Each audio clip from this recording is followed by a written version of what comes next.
आलमी खबरसां agency Reuters ने दावा किया है कि फील्ड मार्शल आसिम मुनीर का आइंदा चंद हफ्तों में वाशिंगटन का दौरा मुतवक्के है, जहां वो अमरीकी सदर डोनाल्ड ट्रंप से मुलाकात करेंगे। इम्कान जाहिर किया जा रहा है कि इस मुलाकात का मरकजी मौजू गजा से मुतालिक मंसूबा होगा। दूसरी जानिब तर्जुमान दफ्तर खारजा ने रॉयटर्स की खबर को मुस्तरद करते हुए कहा कि फील्ड मार्शल के दौरा अमरीका के हवाले से कयास सराइयां दुरुस्त नहीं है, जबकि मुशीर दाखिला राना सनाउल्लाह ने कहा है कि किसी तौर पर पाकिस्तान फलस्तीन के मफाद के खिलाफ नहीं जा सकता, ताहम पाक फौज वहाँ मौजूद होने की सूरत में फलस्तीनियों के लिए सहारा होगी। ये हकीकत है कि पाकिस्तान ने सरकारी तौर पर अभी तक गजा में बैनुल-अक़वामी इस्तेहकाम फोर्स में शमूलियत की मंजूरी का ऐलान नहीं किया। ताहम गुज़िश्ता माह वज़ीर ख़ारजा इसहाक डार ने कहा था कि पाकिस्तान अमन बरकरार रखने के लिए फोर्सेज भेजने के इम्कान पर गौर कर सकता है। ताहम हमास तंजीम को गैर मुसल्लह करना पाकिस्तान की जिम्मेदारी नहीं है। क्या ट्रंप पाकिस्तान को मोदी कार्ड के जरिए दबाव में लाना चाहते हैं, या रॉयटर्स की खबर महज चाय की प्याली में तूफान है? बानी पीटीआई के बेटे कासिम और सलमान ने कहा है कि वो आइंदा साल जनवरी में पाकिस्तान आने का इरादा रखते हैं। क्या उन्हें पाकिस्तान आने की इजाजत दी जाएगी? इन तमाम इश्यूज के साथ साथ बांग्लादेश में जारी शोरिश जस्टिस जहांगीर की रुखसती समेत दीगर मुल्की और बैनुल अक़वामी खबरों पर तफसील से तबसरा करेंगे नजम सेठी।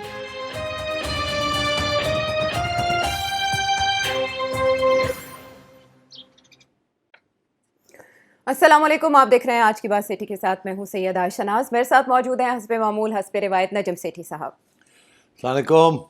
सेठ साहब, पाकिस्तान में जो भी सियासी शोरिश है उसका तज़किरा तो हम वक्तन फ़वक्तन करते ही रहते हैं, और एक बहुत अहम कॉन्फ्रेंस भी बुलाई जा रही है। पीटीआई उसमें शामिल है, उसमें जो इनेकाद करने वाले हैं उनमें लेकिन उसके क्या असरात होंगे पाकिस्तानी सियासत पर, वो एक अलग मौजू। सबसे अहम खबर जो आलमी मंजरनामे पर छा गई और जिसको बहुत से बैनुल-अक़वामी जो जराइद हैं वो भी रिपोर्ट कर रहे हैं, वो है फील्ड मार्शल आसिम मुनीर का मुतवक्के अमरीकी विजिट। अब रॉयटर्स की एक स्टोरी आती है और वो ये बताते हैं, और वो दो सोर्सेज को कोट करते हुए बताते हैं, और उनमें से एक सोर्स के हवाले से वो दावा करते हैं कि वो फील्ड मार्शल की इकनॉमिक डिप्लोमेसी में एक की प्लेयर हैं जिनको उन्होंने कोट किया, और वो कह रहे हैं कि गाजा प्लान पर आगे पेशरफ्त के हवाले से ये विजिट जल्द मुतवक्के है। जबकि फॉरेन ऑफिस से जब ये पूछा जाता है तो फॉरेन ऑफिस की जानिब से ये कहा जाता है कि इस बारे में अभी कोई फैसला नहीं हुआ, और दौरे के हवाले से भी उनके पास कोई इत्तलात नहीं है।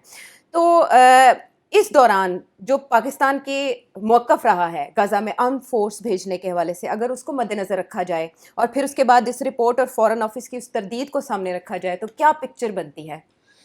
आयशा, देखिए, डोनाल्ड ट्रंप की तरफ से तो बड़ी क्लियर है पोजीशन कि एक इंटरनेशनल फोर्स बनेगी, उसमें ये ट्रूप्स आएंगे मुख्तलिफ ममालिक से, उसकी जो लीडरशिप है वो डोनाल्ड ट्रंप करेगा, और उनका मकसद पीस रखना है। मगर इसके अलावा एक और भी मकसद है, वो ये है हमास को डिसआर्म करना, बिकॉज ये इजरायली डिमांड है कि हम इस किस्म की फ़ोर्स को उसी सूरत में इजाज़त देंगे कि अगर वो हमारी मदद करे टू डिसआर्म हमास से हथियार उनसे छीनने हैं। अब पाकिस्तान का मौक़िफ़ इसमें ये रहा है, और इसमें इसहाक डार साहब ने भी इसका इज़हार ख्याल किया है कि जी हम जाने के लिए तैयार हैं, मगर ये कि आप हमें ऐसी सिचुएशन में डालें जहां हमें हमास के साथ टक्कर लेनी है, बिकॉज वो हथियार तो नहीं देंगे, उन्होंने तो ऑलरेडी अनाउंस कर दिया है कि हम हथियार नहीं गिराएंगे, ठीक, तो ये हमें मंजूर नहीं है, और तो ये एक मसला है। अच्छा, मेरा ख्याल है अगर ऐसी सिचुएशन ना होती कि हमने कोई फ़ैसला कर लिया होता कि हम जाएंगे और जो कहा जाएगा वो करेंगे, तो इसहाक डार साहब ये बयान पहले ना देते। ये जब दे दिया ना उन्होंने बयान, इसका ये मतलब है कि एक पोजीशन आर्टिकुलेट कर दी है। अब वो पैगाम पहुंच गया हर जगह पे जहां पहुंचना था। अच्छा। हम जाने के लिए तैयार हैं। बेहतर तो ये है कि अंडर द यूनाइटेड नेशंस हो, तो वो बेहतर है, मगर अगर उसके अलावा भी अगर कोई इशू है तो हम we will not be part of a force that is going to get into action against Hamas। अच्छा, अब इंटरेस्टिंग बात आपको एक बताऊं, यहाँ स्पेकुलेशन ये हो रही है कि अगर पाकिस्तान ने ये मौक़िफ़ इख्तियार किया तो डोनाल्ड ट्रंप नाराज़ हो जाएंगे। बिल्कुल ऐसे ही है। आपको याद होगा कि कुछ अर्सा पहले जब ये सब कुछ हो रहा था तो मैंने उस वक़्त ये कहा था कि अब हमारे लिए कुछ मुश्किलात आएंगी आगे, क्योंकि हम एक तरफ तो बिल्कुल अमेरिकन कैंप में बैठे हैं, दूसरी तरफ हम चाइनीज़ कैंप में हैं जी, और अब तो खैर हम रशिया के साथ भी तल्लुकात बना रहे हैं जी, तेल परचेज़ करने की बात। तो बात यह है कि ये मुश्किल होगा।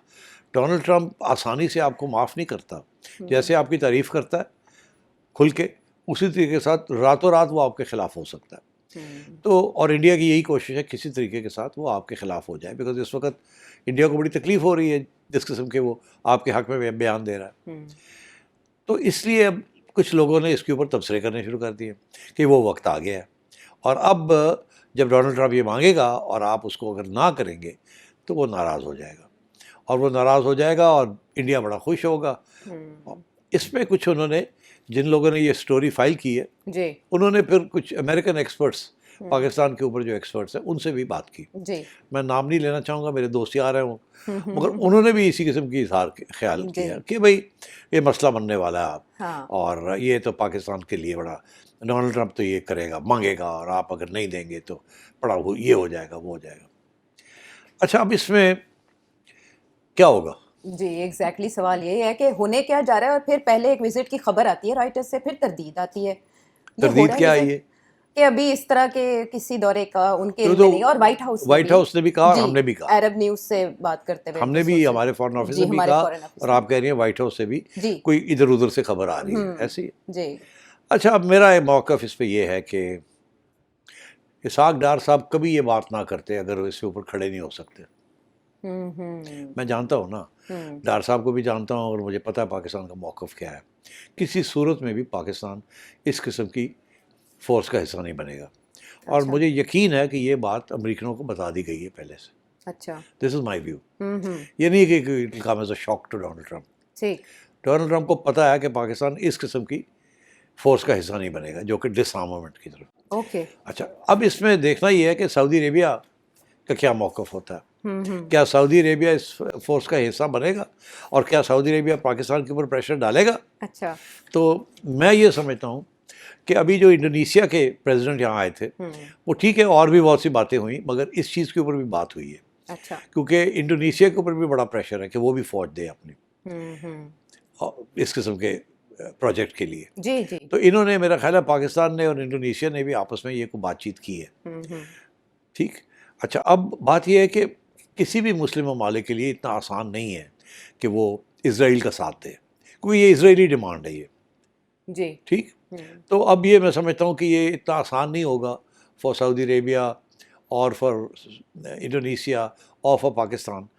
या तो ये तय हो जाएगा कि इनका काम ये नहीं होगा कि डिसआर्म करना है हमास को, वो अगर किसी ने करना है तो इसराइल करे, उनका आपस का मसला है। हम जिस काम के लिए जा रहे हैं उसमें हमने हमास के साथ टक्कर नहीं लेनी, जी हमने सेफ पैसेज देना है कि जो बाहर जाना चाहें वो चले जाएं, और पीस को हमने रखना है। जी अच्छा, तो मैं ये समझता हूँ कि इस पर कोई इतनी बड़ा इशू नहीं बनेगा।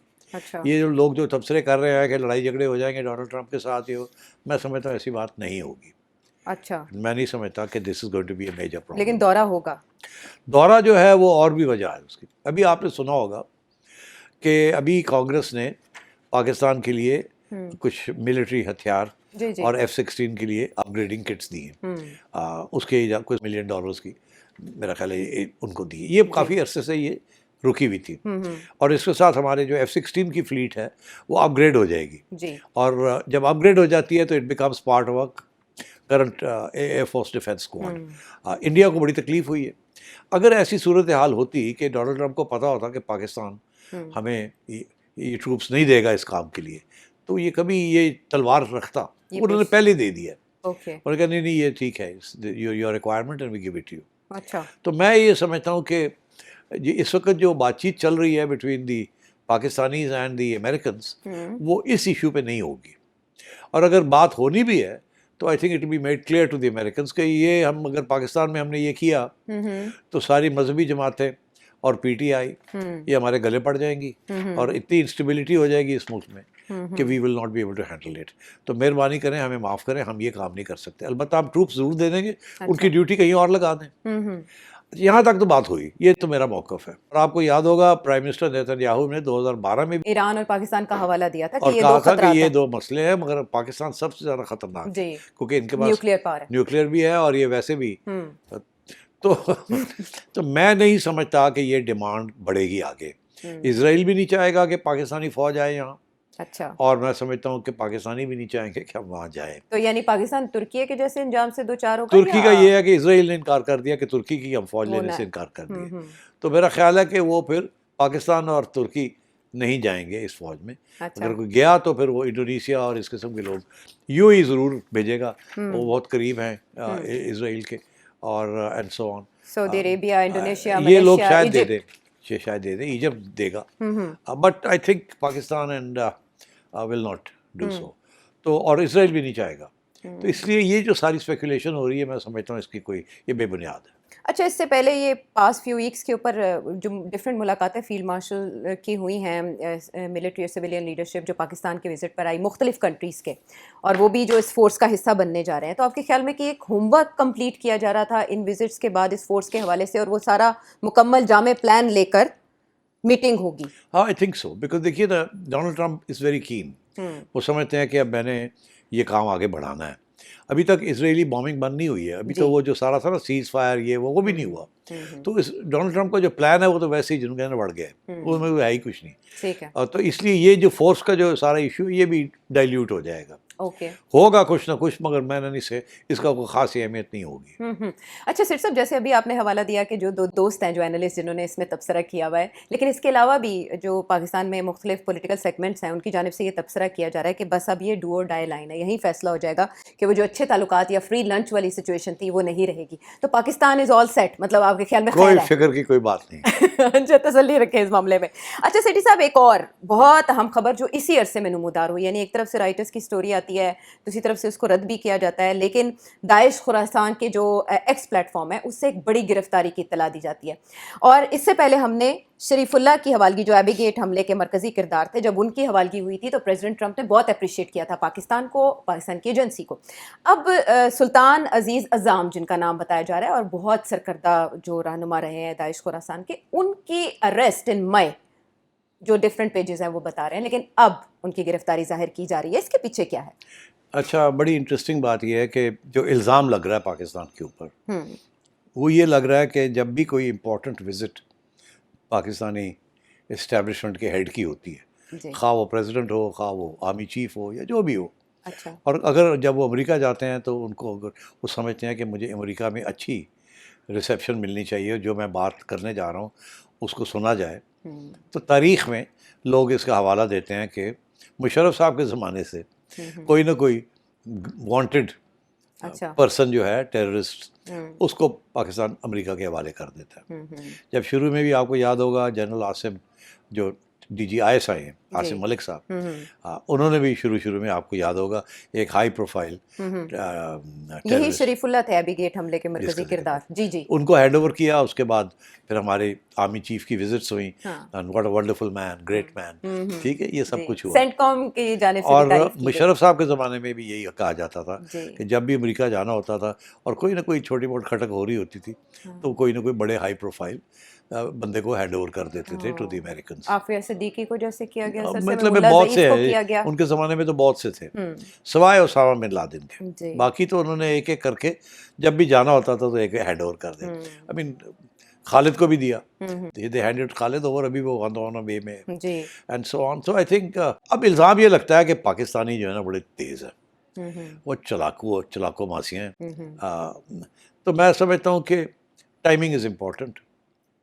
तो आई थिंक इसमें शायद कुछ वज़न होगा इस थ्योरी में कि क्या बात है, जब भी कोई ना कोई ट्रिप आती है तो उससे पहले एक हमारी तरफ से एक तोहफ़ा अमेरिका को दे दिया जाता है, जिसकी फिर अमेरिकन प्रेसिडेंट कांग्रेस में भी तारीफ़ करता है और वैसे भी तारीफ़ करता है। तो जब आप जाते हैं तो वहाँ ऑल स्माइल्स, वेलकम वेलकम।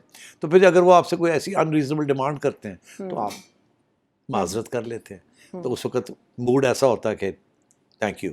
अच्छा, तो मेरा ख्याल है ये इस जो डेटा एविडेंस है वो तो यही है कि जब भी कोई इशू होता है और यहाँ से कोई लोग जाते हैं, स्पेशली फौजी, तो वो इस किस्म की चीज़ हैंड ओवर कर देते हैं। ओके, लेकिन डाटा कुछ वेबसाइट्स का ये भी बता रहा है कि 2018 में एयर स्ट्राइक में ये शख्सियत डेजिग्नेटेड टेररिस्ट है, ये मारी गई थी, लेकिन 2021 में इनको टेररिस्ट डेजिग्नेट किया गया, which is very interesting at the same time. हाँ, वो इंटरेस्टिंग तो है, मगर उस वक्त ये खबर आई थी कि एक अमेरिकन स्ट्राइक में ये साहब मारे गए थे।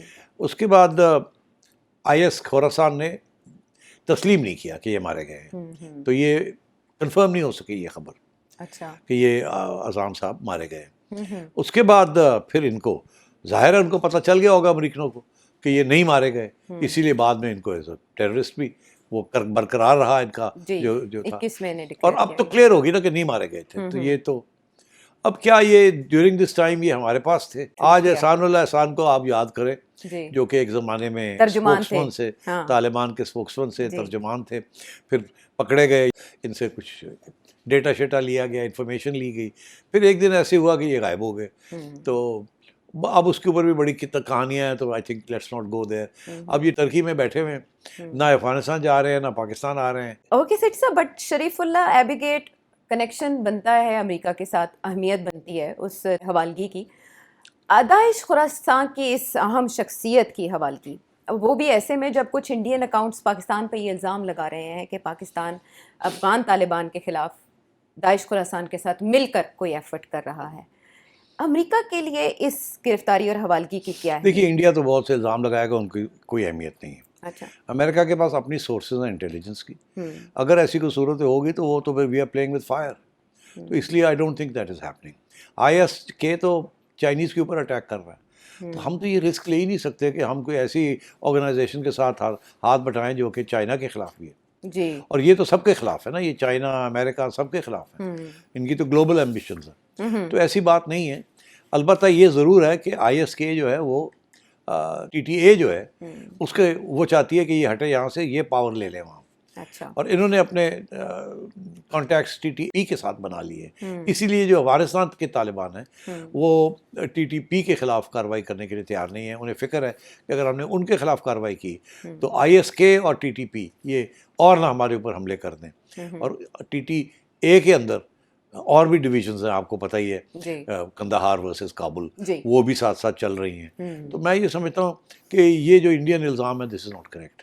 ठीक है, तो ये है सारा मामला जो अमेरिका से जुड़ा है। विजिट हो सकता है, ये नहीं आपने जाना, और अगर होगा तो उसमें क्या क्या टेबल के ऊपर होगा, सारे सवालों के जवाब आपको मिल गए। लेकिन आने वाले दिनों में हम देखते रहेंगे कि पाकिस्तान और अमेरिका के ताल्लुकात किस करवट बैठते हैं। वापस आते हैं हम एक ब्रेक के बाद।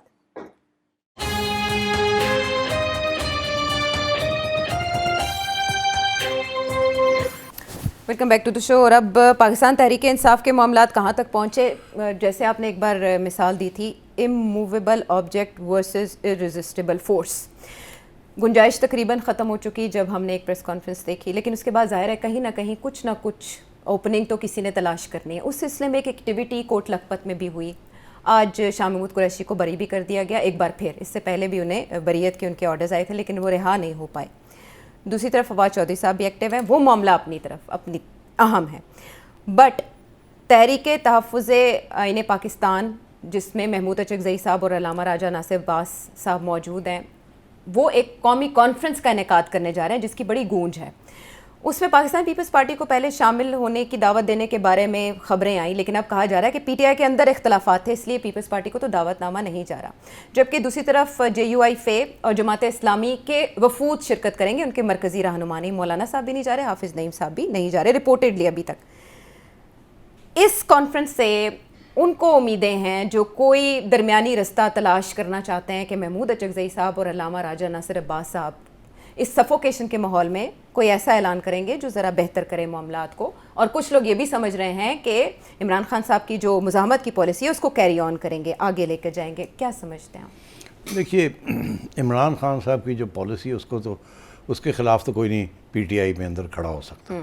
और अचकज़ई साहब तो हार्ड लाइनर है जी, ठीक है ना। तो ये आप तवक्को अगर करें कि अचकज़ई साहब कोई कॉम्प्रोमाइज़ फार्मूला के रेजिस्टेंस नहीं करनी, थोड़ी बहुत सॉफ्ट चलना है, तो वो तो नहीं करेंगे। आई डोंट थिंक सो।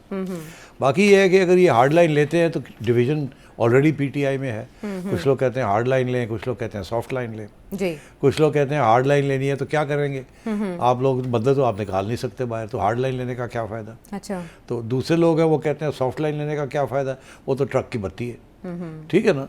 तो ये दोनों मसले चल रहे हैं PTI के अंदर, इसीलिए कोई रेजोल्यूशन नहीं हो रही। ना इधर जाते हैं ना उधर जाते हैं, कभी एक दफ़ा इधर जाते हैं, फिर वहाँ फेल हो जाते हैं, फिर इधर जाते हैं। अब ये फवाद चौधरी एंड कंपनी ये अब लगे हुए हैं, बट इनकी कोई हैसियत नहीं है। ये नॉन एंटिटीज़ हैं, इनको कोई मानता नहीं है, ना ही इनकी कोई सुनता है, ठीक है। तो इसलिए इनको ज़रा तवज्जो इनकी तरफ नहीं देनी चाहिए। ये बयानबाजी ठीक है, वो Fawad is very good at बयानबाजी, बट कोई उसकी नहीं, वो इन्वेस्टमेंट लाने की भी बात कर रहे हैं ना, ओवरसीज पाकिस्तानी प्लेज कर रहे हैं। ओवरसीज़ पाकिस्तानीज़ कह रहे हैं कि जी $1 बिलियन देने के लिए तैयार हैं। हाँ। किसको देंगे? इन्वेस्ट करेंगे पाकिस्तान में, बिजनेस लेकर आएंगे। अच्छा, आप तो मौका ये दें। खान साहब के ज़माने में तो वो इन्वेस्टमेंट नहीं उन्होंने की, तो अब खान साहब नहीं है तो इन्वेस्टमेंट कर देंगे पाकिस्तान के अंदर, जब वो दुनिया में बैठ के कहते हैं कोई पाकिस्तान में जाके इन्वेस्ट ना करे। क्या बात है? खान साहब के लिए जब गुंजाइश पैदा की जाएगी तो इन्वेस्टमेंट अब आएगी। तो उससे क्या होगा? इन्वेस्टमेंट से कहाँ जाएगी इन्वेस्टमेंट? यहाँ पाकिस्तानी खुद इन्वेस्टमेंट करने के लिए तैयार नहीं है और बाहर के लोग आके करेंगे। हाँ, ये सब ड्रामा है, नॉनसेंस। वो गौहर एजाज साहब की रिपोर्ट याद आ गई इस पे मुझे, दुबई में जो इन्वेस्टमेंट्स की गई हैं पाकिस्तान। तो वो तो आपने उल्टा कर दिया ना, यहाँ से लोग वहाँ जाके इन्वेस्ट कर रहे हो। We can even discuss that. Gaur साहब के पास ये फिगर जो है $1 बिलियन का कहाँ से आया? I don't know. मैंने बड़ी ज़िंदगी देखी है, इमरान खान भी कहते रहे इतने $1 बिलियन है बाहर, नैब वाले भी कहते रहे इतने $1 बिलियन है स्विट्ज़रलैंड के अंदर, सारे ये सुनते आ रहे हैं 200 बिलियन 300 बिलियन, इससे कम तो बात ही कोई नहीं होती थी। पता लगा उनकी पता लग गया, मैं पंजाबी कुछ कह देंगा तुसी लोगों को बीप कर दोगे। ਤੁਸੀਂ ਕਹਿੰਦੇ ਜਾਓ ਅਸੀਂ बीप करते जाओगे। बट सेठी साहब, जो last tweet of Imran Khan है, इमरान खान साहब से जब मुलाकात हुई और उसके बाद ये ट्वीट सामने आया, उसमें एक जुमला ये कहता है कि निज़ाम मुखालिफ किसी भी तहरीक के लिए जो भी कॉल तहरीक के आईने पाकिस्तान, तहफ़्फ़ुज़ आईने पाकिस्तान के प्लेटफॉर्म से दी जाएगी, तहरीक इंसाफ उस पर अमल करेगी। इन अ वे वो इसके लिए गो अहेड दे चुके हैं तहरीक के लिए। नहीं, देखिए तहरीक तो कब से खान साहब कह रहे हैं करो करो करो करो करो। हाँ। इसीलिए तो गड्ढापुर की छुट्टी कराई कि वो तहरीक नहीं बन पा रही थी, और अफरीदी साहब को लेके आए हैं, वो कहते हैं मुझे गो हेड मिले तो मैं तहरीक शुरू करता हूँ। तो तहरीक है क्या? तहरीक एक ही चीज़ हो सकती है ना, जितने मर्जी जलसे कर लें, जितने मर्जी जुलूस KP में निकाल लें, पंजाब में निकाल लें, कोई उसकी अहमियत नहीं है। जब तक आप डी चौक नहीं जाएंगे तो उस वक्त तक आपकी कोई अहमियत नहीं है। अब तो खबर भी नहीं बनती। तो डी चौक जाने का इनके बस की बात नहीं है। उनको जो साथ पिछली दफ़ा जो हुआ है ना, वो ये भूल नहीं सकते, और उसके साथ आपको हाथ दिखा दिया गया है कि अगर इस किस्म की चीज़ फिर होगी तो उससे भी ज़्यादा सख्ती होगी। तो आई डोंट थिंक लोग निकलेंगे डी चौक जाने के लिए।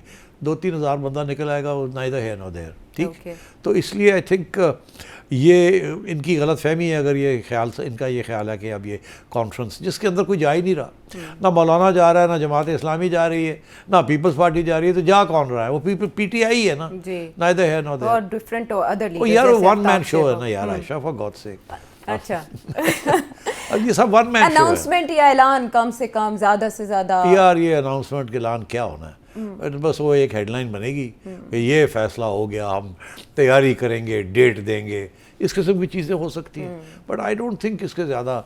या ये हो सकता है कि हम एक कमेटी बना रहे हैं, गवर्नमेंट ने कहा था कि हम बात करने के लिए तैयार हैं, आप कमेटी बनाएं, तो हमने अब गवर्नमेंट को टेक ऑन करना है और हमने कमेटी बनानी है, और हम अयाज सादिक से बात करेंगे, राना से बात करेंगे, ठीक है ना, और हम पार्लियामेंट के अंदर, कुछ ये 2 पार्लियामेंटेरियंस हैं ना जो लीडर्स हैं, अभी तक उनका नोटिफिकेशन तो आए नहीं as opposition leader, but they are still there ना। या दे आर। तो आई थिंक इस किस्म की चीज़ हो सकती है, बट मैं इसको ज़्यादा सिग्निफिकेंट नहीं समझता। तो इंटरव्यू उसको सिग्निफिकेंट समझते हैं साहबजादों के, या फिर हुकूमती तर्जुमान मुशर्रफ जैदी साहब ने जो उसका जवाब दिया, उनको सिग्निफिकेंट समझते हैं आप? यल्दा नहीं, वो तो और चीज़ थी ना, वो तो एक प्रोपेगेंडा हो रहा है PTI का, जो कि बड़ा इफेक्टिव है एंड क्वाइट ब्रिलियंट, और मैंने आपसे काफ़ी दफ़ा इसका तबसरा किया है कि इस चीज़ में वो नंबर 1 में, और वो यही है कि जी इमरान खान के साथ बड़ी ज़्यादती हो रही है, मुलाकातें नहीं हो रही, ये नहीं हो रहा, वो नहीं हो रहा, और वो मुशर्रफ ज़ैदी ने जाके बताया इतनी मुलाकातें हुई हैं, इतनी दफ़ा वकला में ये हुआ, वो स्टैट्स दिए, सारे स्टैट्स दे दिए, और वो यल्दा बेगम साहिबा जो हैं वो ट्वीट्स निकाल के लिए नहीं, उनके पास कोई जवाब ही नहीं था बेचारी, तो होमवर्क नहीं किया हुआ था। अब ये भी नहीं पता कि जो मुशर्रफ ने जो डेटा दिया है वो सही है कि नहीं सही, उसने बोल दिया, अब कौन चेक करेगा? ये तो जेल का रिकॉर्ड है ना। अब उसके अंदर क्या जेल विजिट्स की बात हो रही है, या जो वकला के ज़माने में जो ट्रायल के ऊपर बुलाया जाता था खान साहब को, वो भी इंक्लूड हो रही हैं या नहीं हो रही? तो but she had no clue, and तो मुशर्रफ ने ठीक ठाक उसे स्पिन करके ऐसा लगाया कि उसके बाद she was neither here nor there. तो अब ये है कि इसमें तो ये आयशा कोई शक नहीं है ना कि एक्सेप्ट फॉर दिस 1 मंथ जिसमें उनको नहीं मिलने दिया किसी को, बाकी तो जितनी खुली छुट्टी खान साहब को मिली हुई थी टू मीट पीपल, वो तो किसी और लीडर को नहीं मिली। कोई जेल मैनुअल में ये नहीं इजाज़त और इसको इजाज़तें मिल रही थी फ्रॉम द कोर्ट्स, जी। जाए जाए मिले मिले मिले मिले। किसी और सियासी प्रिजनर को या क्रिमिनल को इतनी मुलाकातों की इजाज़त नहीं थी। और मुझे पता ना नहीं थी और नहीं होती। जी। तो ये तो कहना कि जी उसको आइसोलेट कर दिया, उसको मिलने नहीं दे रहे, ये नहीं हो रहा, वो नहीं हो रहा, दिस इज नॉनसेंस। बाकी ये है कि वो अपनी तरफ से सही कहते हैं कि जब हम मिलना चाहते हैं हमें मिलने दें, वो वकील कहते हैं हमने इनके केसेस लड़ने हैं हमें मिलने दें, मगर उसके लिए भी देयर आर रूल्स ना। अब जेल मैनुअल जो है वो तो हर एक के लिए है, तो वो ये मुशर्रफ जैदी ने वही कहा जेल मैनुअल में ये लिखा है, अब आप बताएं।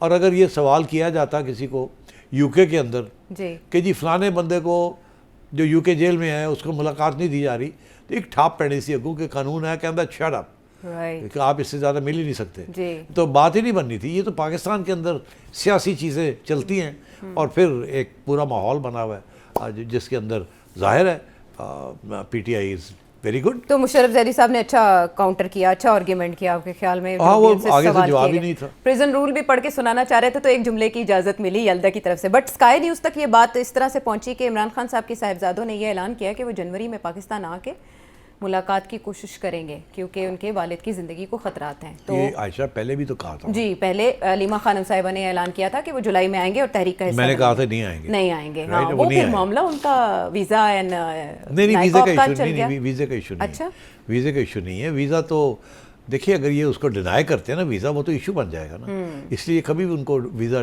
डिनाई नहीं करेंगे। ये मैं आपको बता दूं, अगर वो अप्लाई करते हैं ना वीज़ा, पाकिस्तान गवर्नमेंट दे देगी। ठीक है, कह रहे हैं हमने अप्लाई कर दिया, प्रोसेस थोड़ी सी वो कर दिया, डिले करेंगे, कुछ इधर जिनके चूड़ियाँ बढ़ेंगे वो दे देंगे, because this would become a big issue ना कि आपने वीज़ा ही नहीं दिया उसके बच्चों को, फिर क्या जवाब है आपके पास। अगला इशू ये है कि वो जब आएंगे यहाँ जी तो क्या होगा, तो फिर उनको वो इजाज़त मांगेंगे, फिर देंगे ये इजाज़त, लेट मी टेल यू, फिर देंगे। राना साहब ने इन्हीं ख्यालात का इजहार किया। अगर उन्होंने कोई थोड़ी बहुत इधर उधर गड़बड़ की ना सियासी तरफ पे, तो फिर नहीं देंगे और फिर इनके पास एक जवाब बन जाएगा कि देखिए वो तो फैमिली इश्यूज तो अलग बात है, वो तो यहाँ सियासत करने आए थे, which we will not allow. तो ये तो I think this will be handled, nothing to worry about from the point of view of the establishment or the government. तो दबाव भी नहीं बढ़ेगा उनके पाकिस्तान आने से, ये हाईलाइट नहीं होगा इंटरनेशनली। वो इंटरनेशनली बिल्कुल आने का मकसद ही है कि बड़ी हेडलाइंस बने कि इमरान खान के बच्चे पहुंच गए, इमरान खान के बच्चे को रोक दिया गया, इमरान खान के बच्चों को मिलने नहीं दिया गया, इमरान खान के बच्चों को पकड़ लिया गया। ये सारी हेडलाइंस, क्या पकड़ लिया जाएगा नहीं, ये लगे होंगे सारे ये बात करने, तो वो 15 दिन के लिए फिर हाइप बन जाएगी। हाँ, वो दैट्स व्हाट दे वांट। अब मगर सवाल ये है कि जमाइमा उनको आने देगी कि नहीं, बिकॉज वो ये भी घबराती है ना कि ना हो कि उन्होंने फड़ के अंदर कर दे या खुदा न खास्ता ज़ाहिर है टेररिज्म है पाकिस्तान में वैसे भी, तो इस तरह की पहले भी इंसिडेंट वज़ीराबाद में भी हो चुके हैं। लेकिन सिटी साहब कुछ लोग इस प्रेशर को, जैसे यल्दा हकीम ने भी अपने इंटरव्यू में लिंक किया कि पीएस मॉर्गन भी बात कर रहे हैं इसके ऊपर, इलॉन मस्क को टैग कर दिया जुमाइमा ने, एंड इंटरनेशनल प्रेशर काफ़ी ज़्यादा आ रहा है। कुछ लोग ये लेकर भी व्लॉगिंग कर रहे हैं कि इमरान खान साहब के हवाले से भी प्रेशर बढ़ाया जा रहा है और प्रेसिडेंट ट्रंप ये धमकी लगा रहे हैं कि गाजा में फोर्स भेजो नहीं तो इमरान को रिहा करो। Is there any connection? No. Okay, ठीक है, ओके। प्रेसिडेंट ट्रंप इस अभी कोई किसी मूड में नहीं है पाकिस्तान को डाउन करने में, और किसी मूड में नहीं है कि वो इमरान खान के हक में कोई बात करें। चलें, इतना काफ़ी है, ये दो जुमले, इनमें भी बहुत कुछ पन्हा है। हम वापस आते हैं एक ब्रेक के बाद।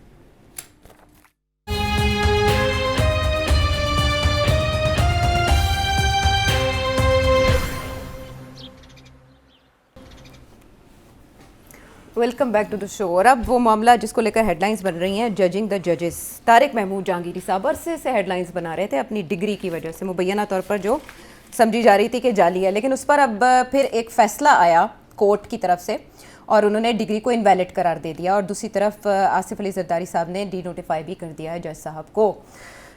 इसको लेकर तशवीश पाई जा रही है कुछ हलकों में कि ये अदलिया को कमज़ोर करने की तरफ एक और कदम है। इसको वैलिड समझते हैं आप? देखिए एक बात कि डिग्री जो है वो एक वक्त था जबकि इन्होंने इनको सस्पेंड कर दिया था as a student from taking the exam 3 साल के लिए। जी जी। मगर इन्होंने उसके अगले साल एग्ज़ाम ले लिया और पास कर लिए और वो नाम थोड़ा सा तब्दील किया और डिग्री ले ली। तो डिग्री तो है इनके पास, मगर डिग्री जो है वो किन हालात में ली और कैसे ली, दैट इज़ एन इशू। जी, ठीक है। अब फॉर समबडी जो कि बाद में जज बन गए और काफ़ी अरसे तक कोई चैलेंज नहीं किया किसी ने। तो अब जाके चैलेंज हो गया। तो फिर ये सवाल खड़ा होता है कि क्या ये आज पता चला है इस बात का? दहाइयों बाद आपको पता चला, इतने अरसे से वो। तो अगर ऐसी बात है तो फिर क्यों आज क्यों जाग उठे आप? जी। उसमें फिर जो थेरीज चल रही हैं वो यही चल रही हैं कि जज साहब जो हैं इन्होंने कुछ ऐसे फैसले दिए हैं जो कि पसंद नहीं किए गए। अच्छा, अब उनमें से एक फ़ैसला ये है कि जी ये उन 6 जजेस में से एक जज हैं जिन्होंने वो ख़त लिखा था जी कंप्लेंट का, एजेंसीज की मुदाखलत के हवाले से खत लिखा था। मगर अगर ऐसी बात है तो बाकी 5 जो हैं उनको के ऊपर तो कोई ख़ास कार्रवाई नहीं हुई, तो इनके ऊपर क्यों हुई? जी। तो मैं नहीं समझता कि ये ही एक रीज़न है। और भी और कोई रीज़न हो सकता है कि इन्होंने नाराज़ कर दिया लोगों को। फिर ये कहा जा रहा है कि इन्होंने इलेक्शन कमीशन के ऊपर काफ़ी दबाव डाला था कि ट्राइब्यूनल्स जो इलेक्शन ट्राइब्यूनल्स को ये एक्टिव रखे हुए थे और अहकाम और दे रहे उस थे वक्त इलेक्शन ज़ाहिर है केसेस थे पीटीआई वालों के इलेक्शन के बाद इलेक्शन के बाद उज़रदारियों और का। ये काफ़ी हार्ड लाइन ले रहे थे, करो करो चेक करो ये जी। करो, तो वो भी पसंद नहीं की गई बात।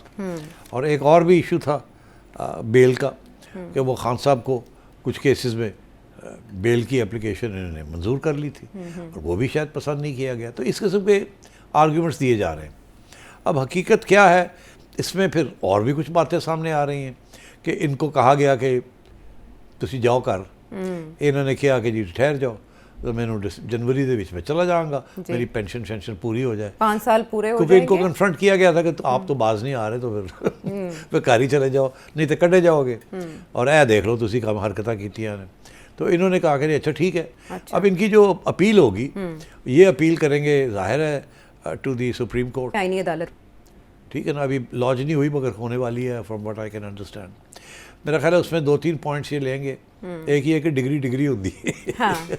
जी जाली हो या नॉन जाली हो, डिग्री होती है। हाँ, लेकिन वो कह रहे फेक डिग्री का ये केस ही नहीं है, केस ही नहीं। बेज़ाब्तगी का है फेक, कुछ। हाँ, हाँ। तो एक तो ये, दूसरा ये कि क्या ये पहले ट्रायल कोर्ट में जाना चाहिए था या सीधा ही हाई कोर्ट बुला लिया गया। और तीसरी चीज़ ये कि क्या इस किस्म की जो मसले होते हैं वो सुप्रीम जुडिशल काउंसिल में जाते हैं जज की बात जब आए, या इसी तरीके के साथ कोर्ट हाई कोर्ट के अंदर ही फारग कर दिया जाए उनको। तो ये तो फिर एक आईनी सवाल हो जाएगा। तो ये होगा और मेरा ख्याल है ये कि ये जाएगा सुप्रीम जुडिशल काउंसिल में भी। अभी पहले कोर्ट जाएगा फिर वहाँ से ये सुप्रीम जुडिशल काउंसिल में जाएगा और वहाँ इनकी छुट्टी हो जाएगी, आईनी अदालत के सामने लगेगा जाए तो वो भेज देंगे, they will send it to the judicial council और जुडिशल काउंसिल इसकी छुट्टी करा देगी। आपके ख्याल में वो परसू करेंगे इस केस को? जहांगीरी साहब, जब उन्होंने इतने अरसे ये देखा, ये डिग्री का केस सिंध हाई कोर्ट भी गया, फिर कराची यूनिवर्सिटी भी इन्वॉल्व हुई, सो बहुत से फ्रीक बने इसमें, तो मगर आयशा लेट्स बॉटम लाइन क्या है? बॉटम लाइन है ये तो कानूनी चीज़ें हैं। एक शख्स जो कि एक ऑर्डर ऑफ द यूनिवर्सिटी को वायलेट करता जी और जाली फॉल्स प्रिटेंसेस पे एक इम्तिहान ले लेता है, तो फिर जाहिर है such a person should not be a जज of the court, high court. तो इस तरह की एक मिसाल तो नहीं होगी, जितने इसके भी बाद हैं किसकी बारी? बड़े मसाल होंगे, सबको कड़ो बार। तो अब इसके बाद आप समझते कोई और भी आएगा निर्गे में? आई डोंट नो, मुझे नहीं पता, बट बात ये है कि ये अच्छे जज हों या बुरे जज हों, इनकी अच्छी जजमेंट्स हो या बुरी जजमेंट्स हो, वो अलग बात है। बट बात ये है कि जो मॉरल स्टैंडर्ड्स हैं ऑफ द जजेस, अगर वहाँ कोई बेज़ादगी हुई है, गड़बड़ हुई है, तो then I think he should खुद ही इनको चाहिए टू गो होम, दस्तबरदार हो जाए। आई थिंक देखिए I like some of his judgements but I think problem है। ठीक है। अच्छा सिट साहब, इसके अलावा भी बहुत से बिखरे हुए मामलात हैं आलमी सतह पर भी, लेकिन मेरा ख्याल है जो व्यूअर्स के क्वेश्चंस हैं वो प्रोग्राम को इंक्लूसिव बना लेते हैं एक और करना उसमें चाहिए कम रंग- से कम एवरी टाइम। जी, उसकी वजह से रंग आता है प्रोग्राम में और मुख्तलिफ आरा भी शामिल हो जाती हैं। तो हम एक उमैर साहब हैं कराची से, उनका सवाल शामिल करते हैं। एक कंपैरिजन एनालिसिस जा रहा था कि करें कि अगर कोई किसी की इनकम पाकिस्तान में 5 से 6 लाख है तो क्या उसे इमिग्रेट करना चाहिए, यानी ऑस्ट्रेलिया, कनाडा या यूएस जैसे कंट्री में जाना चाहिए या नहीं? मतलब अगर एक 5-6 लाख में एक लग्जरी लाइफ है पाकिस्तान में तो उसे इमिग्रेट करना चाहिए या नहीं? Very good question. पहली बात तो यह है कि 5-6 लाख लग्जरी लाइफ नहीं है आजकल।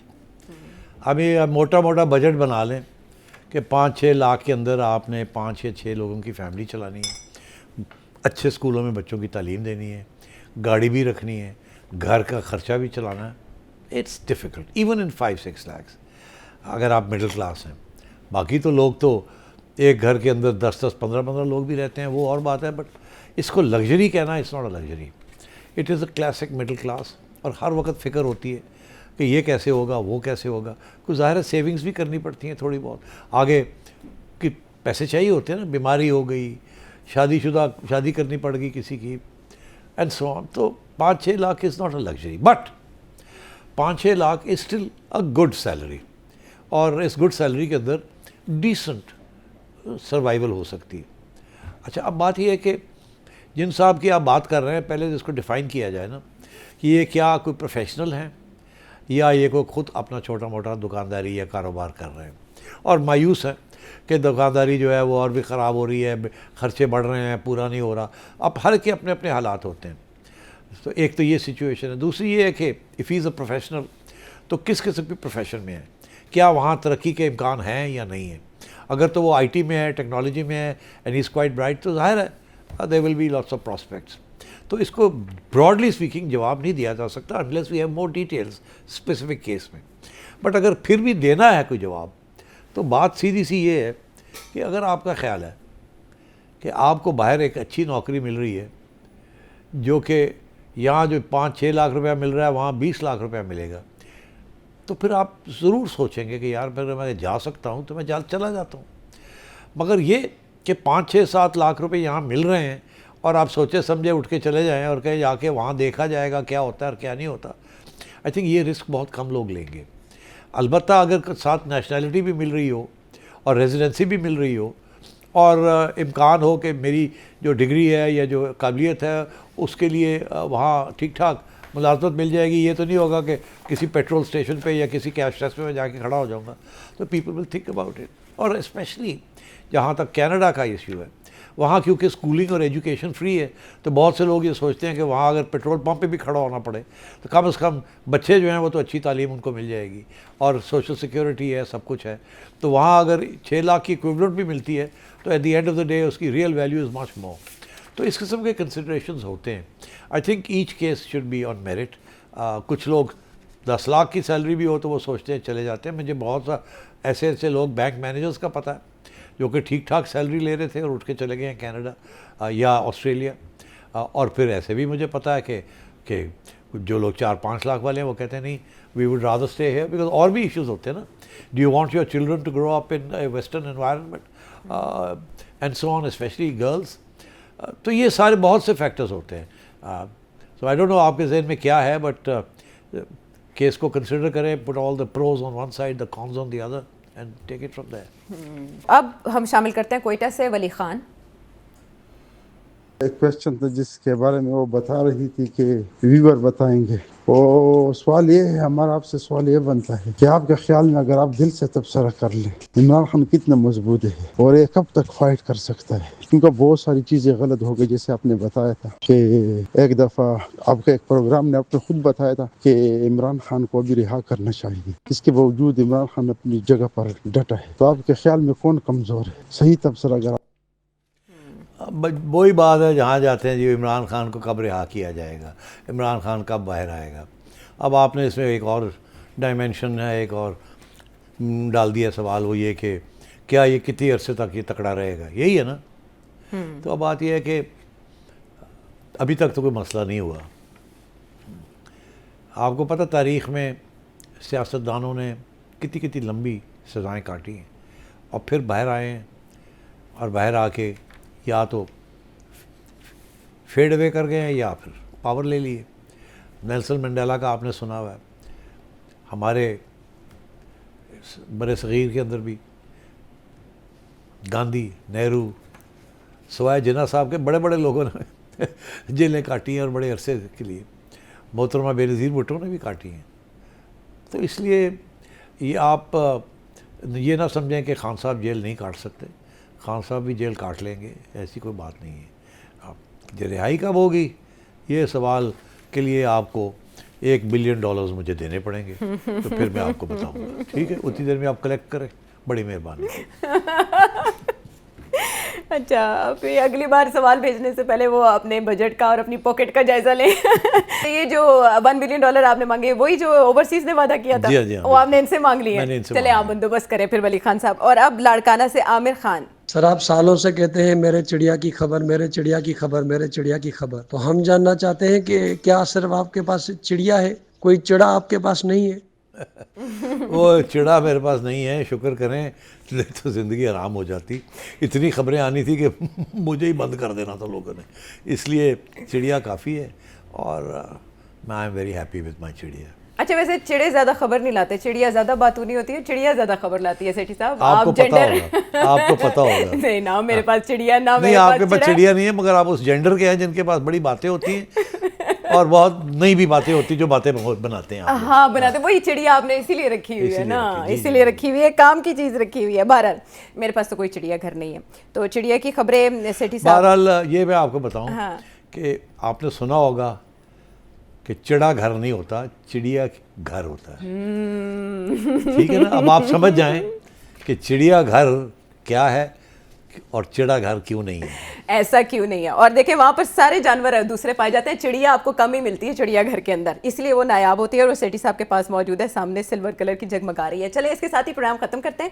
सवाल तो और भी हैं। फरूख अब्बास ने क्रूर रियलिटी के हवाले से एक सवाल किया था, जाहिर है बड़ा इंटरेस्टिंग क्वेश्चन होगा। सऊदी अरब से फौज खान, उम्मीद है आपका यही नाम होगा, आपका सवाल भी बहुत अहम था।